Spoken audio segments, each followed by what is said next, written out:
Hello, good morning to all. Welcome back to your English class.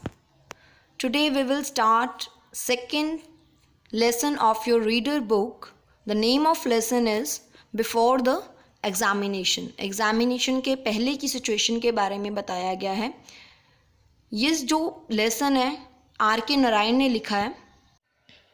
R.K. Narayan was a famous and versatile writer who is considered to be one of the most important author of Indian literature in English.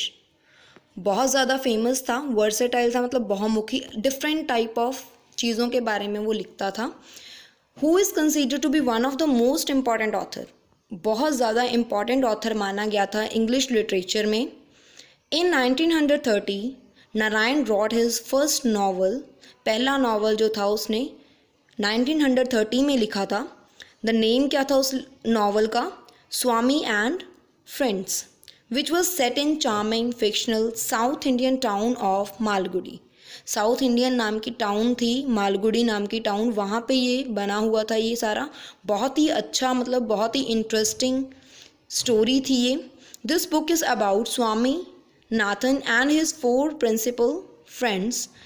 उसके बारे में, स्वामी Nathan के बारे में, and उसके जो 4 friends थे, सोमू, शंकर, मणि and मसोल, P भी बोला गया उसको, उसके बारे में ये सारी स्टोरी है. The semi autobiography. ऑटोबायोग्राफी क्या होता है? अपने बारे जो भी हम लिखते हैं, अपनी खुद के ही बारे में लिखना कुछ भी. Written in the simple English language, has charmed generation of readers with its interesting and engaging portrayal of everyday events that fill the child's life at home and at school. तो उसमें क्या क्या चीज़ें थी, बहुत ही सिंपल लैंग्वेज में ये story लिखी हुई थी. रीडर को बहुत ज़्यादा इम्प्रेस किया था बिकॉज ये बहुत ज़्यादा इंटरेस्टिंग स्टोरी थी. डिस्क्रिप्शन, पोर्ट्रेल का मतलब होता है डिस्क्रिप्शन. किस चीज़ के बारे में डिस्क्रिप्शन थी? एवरीडे इवेंट, जो दिन भर में होता था चाइल्ड के साथ घर पे एंड स्कूल में.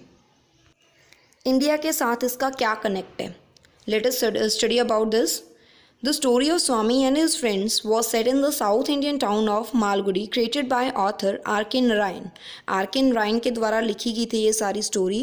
और ये मालगुडी नाम का एक टाउन था साउथ इंडियन में, तो वहाँ पे ये स्टोरी बनी थी. दो Malgudi was just a fictional place, वैसी इमेजिनरी प्लेस थी ये एक.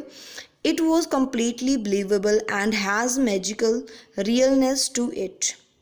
बिलीवेबल मतलब बहुत ज़्यादा बिलीव करते थे लोग इसमें. The television serial based on R.K. Narayan story was shot in Arasalu railway station 34 kilometres from Shivamogga town by actor director Anant Nag. R.K. Narayan का एक बहुत ही ज़्यादा फेमस सीरियल आया था. वो कहाँ पे शूट किया गया था? आरासोली रेलवे स्टेशन पे, जो 34 किलोमीटर्स अवे था शिवामोगा टाउन से. एंड जो ये सीरियल था, किसने एक्टर डायरेक्टर कौन था इसका? Anant Nag. In the early 2019 the Indian railways decided to rename the Arasalu station as the Malgudi station. 2019 में क्या किया था, इस जो स्टेशन का नाम था आरासोली हट के मालगुडी पड़ गया था. ओल्ड रेलवे स्टेशन बिल्डिंग जो थी जहाँ पे ये टेलीविज़न सीरियल मतलब बना था, इसके सीरीज़ आई थी Malgudi days, was shoot will be turn into the Malgudi. सोच रहे हैं वॉज टर्न, उसमें मालगुडी म्यूज़ियम में कन्वर्ट करने की. Yesvantpur Mysore Express that runs in Karnataka was named the Malgudi Express in 2011. जो वहाँ पे एक्सप्रेस जा रही थी, रेलवे जो ट्रेन जाती थी, उसका नाम भी चेंज करके क्या पड़ गया था? मालगुडी एक्सप्रेस. कब? In 2011. Let's begin our chapter. क्या हुआ था? In April, just 2 weeks before the examination, Swaminathan realized that his father was becoming fuzzy and difficult. 2 हफ्ते रह गए थे एग्जामिनेशन आने में, तो स्वामी विवेकानंद को ये रियलाइज़ हो रहा था कि उसके जो फादर है वो बहुत ज़्यादा मतलब गुस्सा कर रहा है, हार्ड हो रहा है, मतलब उनके साथ पढ़ाई को लेके काफ़ी ज़्यादा सीरियस हो रहे हैं. He suddenly seems to have made up his mind to harass his son. ऐसा लग रहा था कि जैसे उसके फादर ने मन बना लिया है उसको तंग करने का, अपने बेटे को हरास करने का, तंग करने का. हरास का मतलब होता है तंग करना. If the boy was seen chatting with his granny, he said sorely, "Remember, boy, there is an examination." तो जब भी वो उसका जो बॉय था मतलब स्वामीनंद था, जो जब भी वो अपनी ग्रैनी के साथ बातचीत करता था कोई भी, तो उसका जो फादर था बहुत रूडली, गुस्से से उसको बोलता था अनफ्रेंडली वे के साथ. सॉरली का मतलब होता है अनफ्रेंडली तरीके के साथ. क्या बोलता था? Remember boy there is an examination. याद करो तुम्हारे एग्जामिनेशंस हैं, ठीक है, ऐसे करके मतलब उनको डांटता था. Your granny can wait, not your examination. तुम्हारी जो ग्रैंड मदर है वो वेट कर सकती है, but your examination can not wait for you. If he was seen wandering का मतलब होता है बेफालतू का इधर उधर घूमना. Wandering behind his mother he was sent to his desk. अगर वो कभी भी अपनी मदर के पीछे आगे पीछे घूमता था तो भी उसके फादर जो थे उनको डेस्क के ऊपर भेज देते थे पढ़ने के लिए. If his voice was heard anywhere after the taluk office gong had struck 9, a command would come from his father's room, "Swami, why haven't you gone to bed yet? You must get up early and study a bit." This was trying period in Swaminathan's life. मतलब जब भी उसको कोई भी आवाज़ आती थी, मतलब ये पता चलता था कि मतलब 9 o'clock हो गए हैं बट स्वामीनाथन जो है अभी तक सोया नहीं है, तो उसके फादर की आवाज़ आती थी कि तुम अभी तक सोए क्यों नहीं, जाओ जल्दी जाके सो जाओ एंड जल्दी सुबह उठना है, आपको मॉर्निंग में स्टडी करनी है. ये जो टाइम पीरियड था बहुत ज़्यादा डिफ़िकल्ट हो चुका था, टायरिंग मतलब बहुत ज़्यादा हार्ड हो चुका था स्वामीनाथन के लिए. आपके साथ भी ऐसा ही होता है क्या? पेरेंट्स मतलब बोलते हैं कि पढ़ लो एग्जामिनेशन के टाइम में, ये सब चीज़ें ही चलती हैं ना सबके घरों में. चलो आगे देखते हैं फिर उसने कैसे ये सिचुएशन को संभाला था, क्या किया फिर उसने. One day he was piqued enough to retort, "Why are you so nervous about my examination? Suppose you fail." तो अपने फादर को मतलब वो बहुत ज़्यादा मतलब तंग आ चुका था बार बार यही सुन के कि पढ़ लो आपके एग्ज़ाम है. तो वो रिप्लाई कर दे. रिटॉर्ट का मतलब होता है कि रिप्लाई कर देना, गुस्से में आके, नए मोमेंट में आके गुस्से में किसी को जवाब देना. तो क्या जवाब देता है कि आप मेरे एग्जामिनेशन के लिए क्यों इतने नर्वस हो, क्यों इतने परेशान हो, ऐसा लग रहा है कि जैसे आप फेल हो गए हो. Suppose all your juniors in the first standard become your classmates. जो भी आपके जूनियर थे फर्स्ट स्टैंडर्ड में वो आपके क्लासमेट बन गए हों. At school, everybody seems to be overwhelmed by the thought of examination. It was a week since anybody had seen a smile on Shankar's face. जो मतलब ये एग्जामिनेशन का टाइम पीरियड होता है, उस टाइम पे सभी बच्चे ही अपने अपने एग्ज़ाम्स में बिजी होते हैं एंड सभी थोड़े पैनिक सिचुएशन में होते हैं. बट जो ये वाले हफ्ते होते हैं कोई भी शंकर के फेस के ऊपर थोड़ी सी भी स्माइल नहीं देखता था. Somu had brisk and business like. P took time to grasp joke and seldom gave out any. स्वामी के जो फ्रेंड्स थे उन्हीं के बारे में ये सारी स्टोरी है, फ्रेंड्स एंड उसके बारे में, स्वामी के बारे में. तो उस फ्रेंड्स के बारे में अब ये बता रहे हैं कि क्या क्या कर रहे हैं वो उसके जो फ्रेंड्स हैं. अब सोमी जो है मतलब बिजनेस कर रहा है. ब्रिस्क मतलब फास्ट, एक्टिव, एनर्जेटिक, कुछ भी बोल सकते हैं हम. पी जो उसका दोस्त था वो जोक्स सुनाता है, follow understand jokes and seldom gave out any. And as for Rajam, he came to school at the stroke of the first bell, took down everything his teacher said and left at the stroke of the last bell, hardly uttering a word or to anybody. तो जो उसका दूसरा friend था राजम नाम का, वो school आता था जब भी मतलब बेल, फर्स्ट बेल रिंग हो जाती थी, स्कूल में पहुंच जाता था, स्कूल में आता था, जो भी टीचर उनको बोलते थे वो लिख लेता था. एंड जब बेल बज जाती थी बिना कुछ कहे, अटरिंग का मतलब बिना कुछ बोले, कुछ भी नहीं कहता था, कोई सिंगल वर्ड नहीं बोलता था किसी को भी और घर वापस चला जाता था. एंड नेक्स्ट जो उसका फ्रेंड था मनी, वो हमेशा वरीड रहता था. He looked worried, took every opportunity to take Shankar aside and have his doubt clear. वो हमेशा यही अपॉर्चुनिटी में, मौके में रहता था कि शंकर को साइड पे लेकर जाए और अपने सारे जो भी डाउट्स हैं उनको क्लियर करे. तो उसके डाउट्स क्या होते थे, देखते हैं आगे क्या वो चाहता क्या था। He dogged the step of the school clerk. Dog का मतलब होता है पीछे पीछे फॉलो करना किसी को, किस चीज़ को फॉलो कर रहा था वो, स्कूल के क्लर्क को।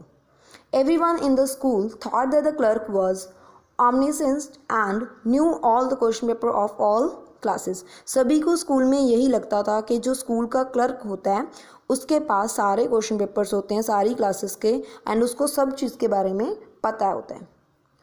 omniscient का मतलब होता है नोइंग एवरीथिंग, मतलब हर सभी चीज़ के बारे में नॉलेज हो, ठीक है। तो एक दिन क्या होता है कि मनी जो है वो क्लर्क के हाउस में चला जाता है। Mani went to the clerks house and led a neat bundle containing fresh brinjal at his feets. वो क्या लेकर गया था अपने साथ, ब्रिंजल्स लेकर गया था, उसको दे देता है अपने क्लर्क को। क्लर्क वॉज प्लीज मतलब खुश हो जाता है। ही टुक मनी इन, उसको अंदर बुला लेता है एंड बैठने के लिए बोलता है, seated him on the stool. Clerk looked extremely amiable, amiable मतलब सुशील, मतलब सेंसिटिव जो आदमी होता है, बहुत ही मतलब सिंसियर टाइप का। And money felt that he could ask anything at that moment. और मनी को ऐसा फील हो रहा था कि मतलब अब इस टाइम पे मतलब अपने जो क्लर्क है उससे वो कुछ भी पूछ सकता है। Clerk murmured something about his cat. Murmured का मतलब होता है धीरे धीरे कुछ बोलना, कैट के बारे में वो कुछ बोलता है। A lank ill fed thing that was nesting close to him. Lank का मतलब होता है स्किनी, पतली सी कोई चीज़ थी वो उसके पास में पड़ी हुई थी। Most of what he was saying did not enter Mani's head. जो भी कुछ उसने बोला था, उसके जो क्लर्क सर थे जो भी उसने जो भी बोला था, मनी को कुछ भी समझ नहीं आया था, उसके दिमाग में कुछ भी नहीं पड़ा था। He was waiting feverishly to open the topic of question paper. वो ईगरली मतलब वेट कर रहा था, पूरा मतलब उत्सुकता के साथ, मतलब पूरा मतलब उसको ये था कि मतलब जल्दी से मैं अपने जो टीचर को क्वेश्चन पेपर के बारे में टॉपिक छेड़ लूँ, उसके बारे में बातचीत करना स्टार्ट कर दूँ अपने टीचर के साथ। Mani realise that the other would not stop, he butted in. Butted का मतलब होता है कोई भी जो बोल रहा हो तो उसके बीच में आके टपक पड़ना, मतलब कुछ भी आके अपना जो भी आपको बात कहनी हो वो बोल देनी। There is only week more for the examination sir. तो वो अपने सर को बोलता है कि हाँ मतलब सिर्फ एक वीक रह गया है एग्जामिनेशन के लिए। Clerk was slightly puzzled, yes indeed a week more, एक वीक और पड़ा हुआ है sir. Mani said, I am much worried about my examination, I try to look pathetic, I am glad if you read well you will pass, said oracle. तो क्या हुआ, जो money था अपने सर को बोलता है कि मैं बहुत ज़्यादा वरीड हूँ अपने एग्जामिनेशन को लेके, अपने एग्ज़ाम को लेके। वो बहुत ज़्यादा मतलब ऐसा शो कर रहा था कि मतलब वो बहुत ज़्यादा टेंशन में है, दया वाली सिचुएशन बना रहा था अपनी फेस की, उस तरीके से अपने सर को बोल रहा था। तो सर ने उसको क्या आंसर किया, आई एम ग्लैड, मैं खुश हूँ कि हाँ तुम पढ़ रहे हो अच्छे से, यू विल, अगर तुम पढ़ोगे अच्छे से तो तुम पास हो जाओगे। ऑरेकल, ऑरेकल कौन होता है यहाँ पे, ऑरेकल कौन है, जो उसका क्लर्क है। वैसे ऑरेकल किसको बोलते हैं, जो स्पीच देता है, जो बोलता है, उसको हम ऑरेकल बोलते हैं। नेक्स्ट क्या बोला फिर मनी ने, you see sir I am so worried, I don't sleep at nights thinking of examination. तो कहता कि आप देखो सर मैं बहुत ज़्यादा परेशान हूँ और मैं मतलब सोता भी नहीं हूँ रात को एग्जामिनेशन के बारे में सोच सोच के। If you could possibly tell me something important, I had such a long lot to study, don't want to study unnecessary things for examination, he meant this. उसका मतलब क्या था कि मतलब जो भी इम्पॉर्टेंट है वो मुझे बता दो आप, मैं इतना ज़्यादा कैसे पढ़ूँगा, मतलब सारा कवर नहीं हो पाएगा मेरे से। मुझे ऐसा है कि मैं अननेसेसरी चीज़ों को ना पढ़ लूँ, वो जो चीज़ें एग्ज़ाम में आनी ही नहीं, तो आप मुझे इम्पॉर्टेंट जो चीज़ें हैं वो मुझे बता दो। तो नेक्स्ट क्या होता है, क्लर्क फिर उसको क्या बोलता है, clerk understand what he was driving eight. तो क्लर्क समझ आता है कि वो ये चाहता क्या है, ड्राइविंग एट मतलब कहाँ पे उसका ध्यान कहाँ पे है, किस चीज़ के ऊपर है, हिंट क्या देना चाहता है वो। But said just read all the portion and you will पास। तो फिर उसका जो क्लर्क था फिर बोलता है कि तुम जितना भी पोर्शन है सारे को स्टडी कर लो, फिर तुम पास हो जाओगे। तो फिर मनी को भी ऐसा रियलाइज़ होता है कि ये तो मुझे बता ही नहीं रहा कुछ भी, मतलब डिप्लोमेसी में आ जाता है, मतलब कि क्या होगा अब। Mani realize diplomacy was not this line, he ask bluntly, तो वो फिर सीधे ही पूछ लेता है, ब्लंटली मतलब मुंह फट सीधा एकदम से झट से पूछ लेता है, please sir the questions we are getting for examinations, हम मुझे क्वेश्चंस बता दो जो मुझे एग्जामिनेशन में आएंगे। तो फिर क्या होता है, जो क्लर्क होता है, डिनाइड का मतलब होता है मना कर देना, तो वो मना कर देता है कि मुझे कुछ नहीं पता एग्ज़ाम्स के जो पेपर्स हैं आपके उसके बारे में। Money flattered him by asking if he did not know the question paper who else would, तो वो मनी बोलता है, प्रेज़ करता है उसको, अगर तुम अच्छा फिर तो आपको नहीं पता तो फिर और किसको पता होता है क्वेश्चन पेपर्स के बारे में। I think it is enough for today. चलो कल देखेंगे हम कि उसको क्वेश्चन पेपर मिले या नहीं मिले, तो फिर उसने क्या किया। Okay, thank you so much for today. Bye, take care.